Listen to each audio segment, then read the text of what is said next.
Wacker, the host of Lehigh Valley with Love podcast, and today we are talking with Nazareth native, Bethlehem Catholic and Penn State graduate, world champion and Olympic medalist, shot put legend Joe Kovacs. Joe's probably one of the most accomplished athletes to ever come out of the Lehigh Valley, and we're honored to be able to chat with him for a little bit today. Find out the first time he got his hands on a shot put, what you might not know about the discipline, his favorite spots to hit when he comes home, and what he's looking forward to as he prepares for another and another Olympic Games. Thank you to our sponsors, Made Possible in the Lehigh Valley. The Lehigh Valley is rich with possibilities, a proud heritage, and bright future that has long attracted makers, innovators, and those with great vision. Everything you need to create the life you want on your terms, vibrant downtowns, charming main streets with surprises around every corner, and lots of open places to explore, live, work, learn, play, discover all that's made possible in the Lehigh Valley at LehighValleyMadePossible.com. Also, Molly's Irish Grill and Sports Pub, of course, and Michael Bernardin with Remax. Find Mike and you're going to find your next dream home. So yeah, let's get into it. Here we go. We're talking with world champ and Olympic medalist Joe Kovacs. Thank you again for your time. We appreciate it. You had quite the summer overseas. How does it feel to kind of look back on that now? And you said you're in Tennessee now. Yeah, every year, a track season's just every year it's been a little bit different, and especially since COVID and even the year before that, our world championships are a little bit different. But for most of my summers for the past 10 years, this is my 10th year of being professional since I left Penn State. I'm spending in Europe. I'm bouncing around different parts of the world. It is a blast to be able to do that as a job, to go where people go on vacation. You have to go there for work. But of course, you're in that mindset. So I think you're in that competitive mindset where you can't have too much fun because you know that there's something on the line, on the stake. But it was a great summer. It was really awesome to have the best statistical season of my career with not just throwing a PR, a personal best, but also having my worst meet. I think my average was 73 feet. So I mean, that's just that just gives me the confidence that what we're doing is working well, and we're putting on big performances all around the world. And I'm happy to be a Lehigh Valley guy who gets to meet some other Lehigh Valley guys across the world. I was at a meet in Bellinzona, Switzerland. The guy came up to me and he's like, I got a 610 area code as well. And he was telling me he went to Friesen High School. So it's all those connections. You can meet somebody in the other side of the world that really mean a lot. And I don't know this, so I'm going to ask, how did you originally get started in shot put? You're a big guy. I would imagine they were like, hey, football's the sport for you. How do you get started throwing the shot put? Yeah, I mean, I started as a football player. I went to Bethlehem Catholic, and I honestly went out for the track team as a way to have a free speed camp because I wanted to work on my speed and agility more than anything. Yep. So I kind of started by running the 100, doing some jumps, and just kind of following guys who I looked up to who were the seniors, and I was a freshman at that time. And just kind of follow whatever they did. I was just trying to copy it and try not to do too bad at it. And one of the seniors, Jeff Kositz and Casey Hertzitz, they walked over with a crate of these heavy balls to the side of the Bethlehem Catholic parking lot where we didn't have a track, we didn't have a facility. And I just saw them heaving it into the grass. And I figured, I might as well copy what they're doing because I want to be one of those guys when I get a little bit bigger and stronger. So that's how I got introduced to it. And it's been amazing ever since. When did you have that initial moment where you're like, whoa, I'm kind of a lot better than other people at this? Because you won the state championship, you go on to Penn State, but between that time of you picking up the shot puts that first day, did you have a meet where you're like, whoa, do it out of court?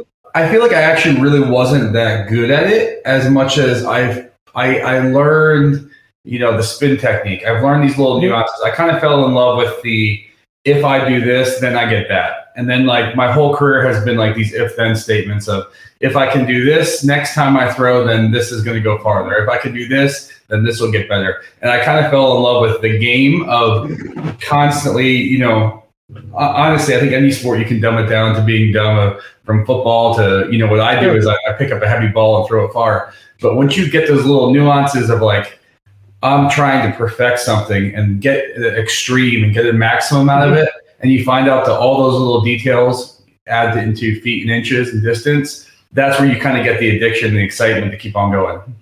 Like, can you feel the difference between a 71-foot throw and a 73-foot throw when you release it? Like, yeah, for the most part, you kind of know.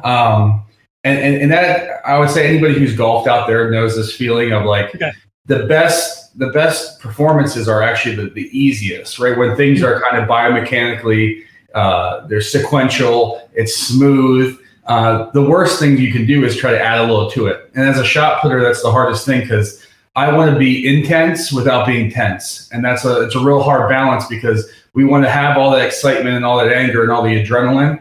But if we tense up our bodies, just like if you see a sprinter, they always have a loose jaw. We want to have that loose body because we want to whip the ball, not push the ball. Right, it's like a controlled explosion, right? Yes, but relaxed, controlled explosion, which is crazy. It's funny. We just had, I don't know how familiar, I know you're all over the world, but we just had Celtic Classic here in Bethlehem, and there were the guys throwing the 56-pound weight and the caber toss.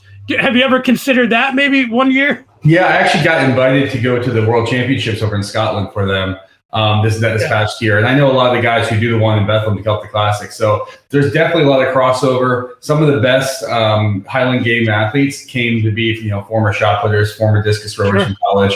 So there's quite a bit of carryover there. And I think if I ever hopped into the Celtic Classic, I'd hold my own pretty well, especially with the stone throws. I don't know how well I do with the caber, but everything else, I think I do all right. The caber just seems like one of those beasts, you have to balance it first and then get it going. So that's tough. You go on to Penn State. You have an amazing career there. You go through the worlds. You had a coach for a very long time, but now your wife is your coach since I think 2019. Yep. How is that? How is that relationship? Coach and athlete and wife and husband. Yeah, I mean, I tell most guys. I mean, especially like your significant other, your wife is always kind of in charge anyway, so it's not too much different when I go to work or I go there. But it's been a heck of an advantage for me, because I think, she's a really good coach. Besides myself, she brought some collegiate girls to the Olympics last year. She brought, I think, 4 girls to the World Championships this last year. So she's bringing really good athletes, and she knows what she's doing. But for me, I think the biggest advantage is she gets to see me and know me before I even get to practice. So she's kind of making those audibles, especially with a lot of what I do is a lot to do with the weight room and being strong. And sometimes my central nervous system's so far down, I have that glassy eye look where I'm kind of staring off into the distance before I even start the day. So she can already see that the day is going to be a little bit more useless. It's better for me to go relax and recover for the next day than it is to try to push through something and pay for it 2 weeks later. And what is that training like for an athlete at your level? Are you in the weight room as much time as you're working on technique? Is it kind of change depending on the part of the year that you're getting ready for? I'm assuming now it's a lot different than it was 2 months ago when you're just maintaining. Sure. I mean, like the real thick of it, like what I did 2 months ago is the result of what I did last fall. And now what I'm about to go this fall, which I call the fall, which really starts now until maybe even like February, depending if you don't do the indoor season.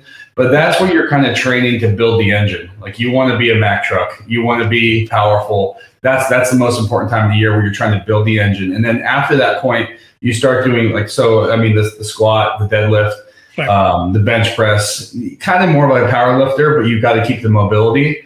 And then after that, you train a little bit more like Olympic weightlifter, where you're doing the clean, the snatch, the jerk, which is a little bit more explosive movements.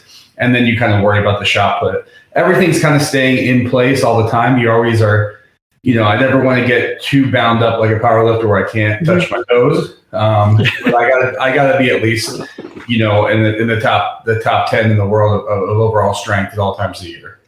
I mean, there's a little bit of ballet to it too. Your footwork has to be elite. It isn't just you're going up there with this heavy ball and throwing it. There's so much more to it. What are maybe 1 or 2 things that people would be surprised to know about shot put or what you do? I think one of the biggest surprises, I always will tell people, I don't ever push the ball. And everybody wants to see like I'm throwing the ball or I'm using my body to push the ball. But just like the golf analogy, like the bend inside of a golf club, I want to whip my body. So I do this with little kids. I'll have them put their hand on their leg or this and go as hard as they can with their finger. And that's all they got. But if you pull this back and whip it, that's so much stronger. That's so much more powerful. So yeah, I want to be strong, but essentially, like if you ever see some of the weight room, they have the little red bands and then they get the big, thick blue bands. I want to be strong because I want my body covered in big blue bands. Right. But it's not like I'm actually grinding and pushing, because that's actually slow. Everything that we do is a reaction. So I think that's one of the biggest things that people are surprised at, because they think you just want to be who is ever the strongest. And yeah, that helps. Don't get me wrong, that helps. But at the end of the day, if you can whip the ball, that's the one that goes the farthest. Just like any golfer knows that if you can get that club to bend, that's going to be your farthest drive of the day. Right. And you had that good feeling when you release, that that is going somewhere. I know I did it far. Yes, for sure. You were just on the cover of Track and Field News. I know that you've accomplished a lot of other things, but that's got to be pretty cool. What was that experience like? It's really cool because this is my second time on the cover, and I think the first time, I would say the first half of my career, I was on my way up, and it kind of just seemed like it was part of that. You're excited about everything, and I think now, especially after the 2018, 19 year, when I thought about being done and moving on, and I had some other job opportunities I thought about pursuing. I think I kind of had a whole new chapter of my life open up with this part of my career. So it's kind of not only awesome for me to be on that cover, but it's awesome for me to think of the decision made to stick with it. And now I'm back on the cover. I'm throwing a PR. I'm through 23 meters. So all these things that, I could have walked away from, and I'm doing the best I've ever had before. So it's pretty surreal to see it all come together. Yeah. I don't want to put you on the spot or anything. I'm assuming you're going to be training for this next year and that you're going to let the future be the future. But what kind of things are you looking forward to maybe post-career? Yeah, I think that's I got the biggest thing happening, life-changing, in about a month and a half from now. So my wife is pregnant with twins. Oh, that's great. Fantastic. So the end of October, early November, that's going to be a big change in my life, and for both of our day-to-days. So I think becoming a dad, it will be a whole new chapter and a whole new day-to-day. And I know there will be some tired nights and of those to get through that, but that's the one I'm probably most excited for. Sure. I think as my athletic career goes forward, I become really good at adapting. And I think, with adding kids to the mix with this, I got to be able to learn how to adapt with new schedules and new routines to not only stay at the level I'm at, but to keep on pushing that through probably the 24 Olympics for sure. That's definitely a go. The 28 Olympics, them being in Los Angeles, United States, I think it's definitely a go. And I think probably ultimately staying healthy and staying mobile, the 2032 Olympics would be probably my last one I would think about going for, which is pretty far away from now. But I think I think more and more that if you can train smart and you kind of get better with age and you can keep mobile, you can do better than you ever have. Well, you look at Tom Brady, right? Who's 45, playing at the highest level. This is something I don't know. As a shot putter goes, can you throw into your 40s? Yeah, you definitely can. The guys before me, who I would say were the big three guys when I was in high school, they all kind of retired around 38 to 40-ish. We're not like gymnastics where you hit a teenage year and you're almost done in that sport. We can kind of get better with age as long as you can keep your strength levels up, but most importantly, your mobility. So the first half of your career, you're trying to get super strong. And now this next half of your career, you're already kind of super strong. So you got to keep, I find myself warming up more, stretching more, doing those things that I didn't have to do when I was younger, a little bit more. But I think there's a good part of that. Statistical age, they used to say between 32 and 34 for the shot putters of the past. But I think that we'll see some parts of those come out. There you go.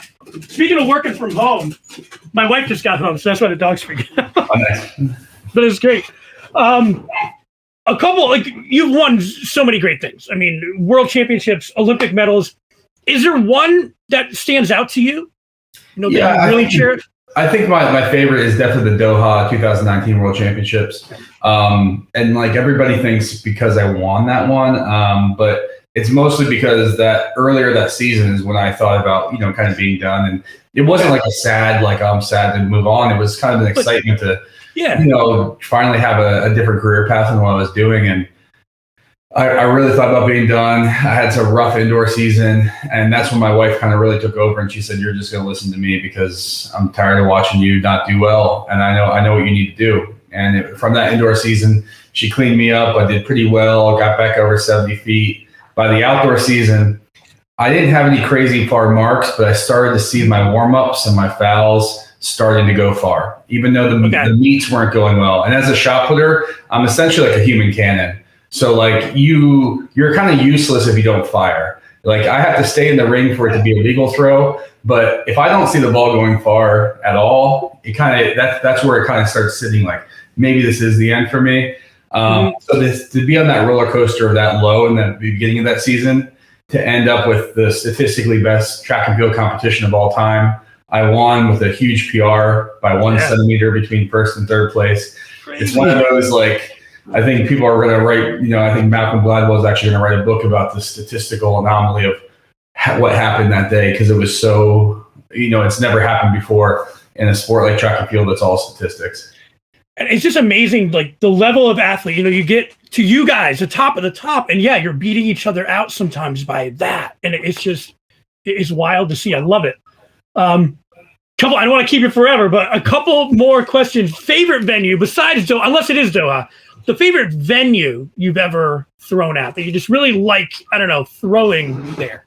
Yeah, I think as a shot putter, it's we love street competitions. That's one of the best parts of our events, is because they use this as a promotion for maybe what's going on in the track the next day. So the day before, because we only take up about, our shot puts go in 76, 78 feet, plus the rain. So call it about 100 feet. That's not that much space. So we've thrown inside the train stations. I've thrown in front of the Sacramento State Capitol, Buckingham Palace. I just threw, my last meet was downtown in Zurich in their main plaza. So like those street competitions, those are by far our favorite, because not only are we, you have the energy because the crowd's there. Even if the people don't know much about the shot put, they're drinking beers, they're having fun, they're getting rowdy. Whoever's kind of yelling the loudest and has the most chalk, that's the one that they're going to cheer for. So that's what I like to go for. But those are the best competitions for me, because you get people involved, and that's the best part.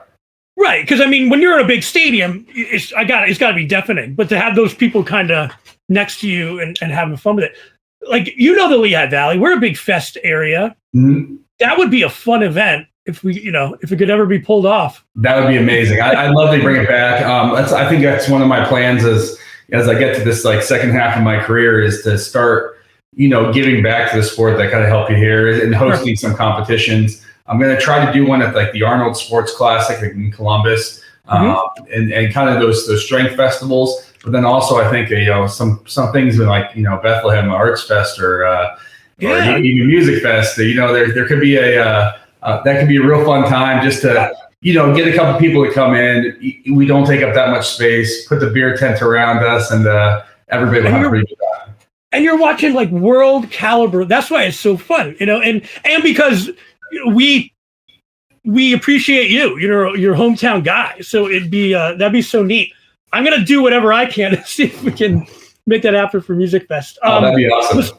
Speaking of the Lehigh Valley, what do you do? When you have some time off and you're able to visit family in the area, besides visiting family, of course. Are there some things that you try to do when you're in the area? Well, when I get back to Nazareth, I think the first thing I always do is like I go to Ressler's. It's a little market. I get a sub and hoagie there. It's like one of those things that like if you gave to somebody, they'd be like, "Oh, this is pretty good." But like I grew up on those little pre-packaged hoagies. Whenever we go on a trip, you'd stop there, throw in a cooler, take on a ride. The Nazareth Diner, Primo's Hoagies. As soon as I land at the airport in Lehigh Valley, I have my parents hop in. We're getting a turkey Schwartzy. Those are kind of my go-tos. And of course, one of my best friends, Kenny Rampolla, he owns the Lost Tavern Brewery in Town. I was just there this morning. I wasn't drinking. I had a meeting there.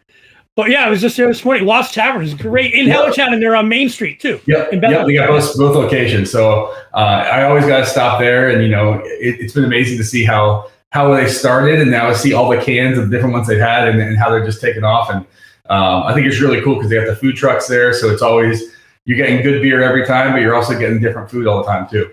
Have they made a Joe Kovacs beer yet? I mean, they have. So after all right, good. Yeah, after they call it Muddy Joe, it was like a really strong Hefeweizen, and I'll tell you the best part of it was like not only did it taste really good, and I was on the can. I feel like I have the can somewhere here in my office here. Yeah, I was going to say you can't throw that away, right? But the best part was like nobody knew how strong it was, so everybody was just like drinking beers like they were normal, and they were strong. So I saw a lot of aunts and uncles having a good time, but because they weren't ready for it. They're like, this is what shot putters drink. This is the good stuff. So, right. So I kind of to wind it down here. What is your immediate next thing? I mean, I know you're training for indoor. Is that what you're kind of looking forward to? And of course, the birth of your children. Yeah. Congratulations. Looking forward to that. But are you kind of getting ready to take a little time off and get right into it, or? Yeah. So, I mean, I think because I'm actually like normally I take a little time off the season. I'm actually jumping right back into things because I know in November when the babies come, I'm going to be taking a little time off then. So I'm trying to do a little bit more now so I can kind of push that time off. I normally skip the indoor season because, to be honest, it's not really that much of a prize money difference. It's not much. It's good exposure. I love doing the Melrose games up in New York City because my family can come see it.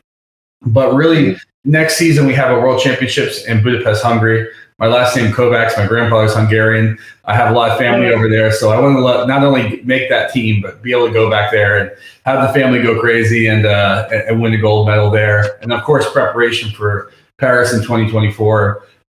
Every year, I think any Olympic athlete, that looming 4-year quad. This year it's only 3 years because we got pushed back because of COVID in 2021. It's just you have all these things that are important along the way, but everybody has their TVs on for the Olympics, so that's the one you got to be there and make sure you're on the team for and come back with some hardware. Absolutely. Well, Joe, on behalf of the entire Lehigh Valley, we're so proud of you. It's just fantastic to kind of follow along. I love your social media. The stuff you do on there is fantastic as well. So we're proud of you. We're rooting for you, and I appreciate you taking some time today. I know Nazareth is over the moon. You as the golden boy. So we appreciate that, and we appreciate you taking some time out of your schedule to talk to us today. Well, I really appreciate it. Thanks for having me. I can't wait to get back to the Valley. I'll probably be back. Well, probably the next time we'll be back, I'll be bringing my babies to meet the family. So we'll have some baptisms. So I'll be back this fall. So I'll be getting the turkey Schwartzy as soon as I land. That's for sure. I love it. All right, Joe, appreciate it. Have a fantastic day, and thank you so much. Awesome. Thanks, George. Thank you, guys. Take care, Joe. Thank you again to Joe Kovacs. That was great. It's always amazing to talk to people who are from the Lehigh Valley, are conquering the world, but really still have a love for the area they grew up in. It's amazing. And we wish him all the best as he goes on. The Lehigh Valley supporting you, Joe. Thank you so much. Speaking of the Lehigh Valley, you want to go to LehighValleyMadePossible.com just to learn more about the area in general. If you're looking to move here, if you have questions, even if you already live here and you're just looking for more information about all the wonderful things that go on here, hit them up. Again, Molly's Irish Grill and Sports Pub in South Bethlehem, and of course, Michael Bernardin with Remax Realty. Find Mike, get all the links in the show notes. Thank you guys for listening, and we'll chat with you next time.